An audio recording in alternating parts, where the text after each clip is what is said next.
energy drink. Naku, sabi ko ba na itong paborito ko. Itong energy drink natin, napakasarap at saka napaka-healthy. Marami siyang nutrients, maraming vitamins and minerals. Kaya talagang punong-puno ka ng energy buong araw pag uminom ka nito. Kaya kung masyado kang active, kaya kung mahilig ka sa mga sports, yan, ito, bagay para sa'yo to. Okay, Teresa? Ito para sa'yo. Okay lang kaya si Sir Pepito?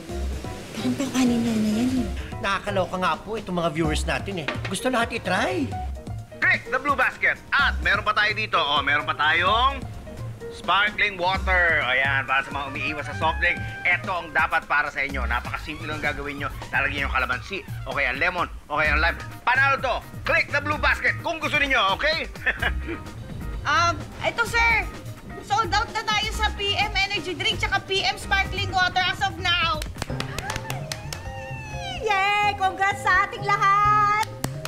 Okay, guys, kasasabi lang ng staff ko na naubos na pala ang PM Energy Drink natin. So, itong iniinom ko, parang last na pala to. Okay, ubos na rin daw ang sparkling water natin. Pero huwag kayong mag-alala, may natitira pa tayong mga fruit juices at saka cocoa water. So, kung gusto niyo to at naubos natin to, etong gagawin ko. Magsasayaw ako para sa inyo! Yeah!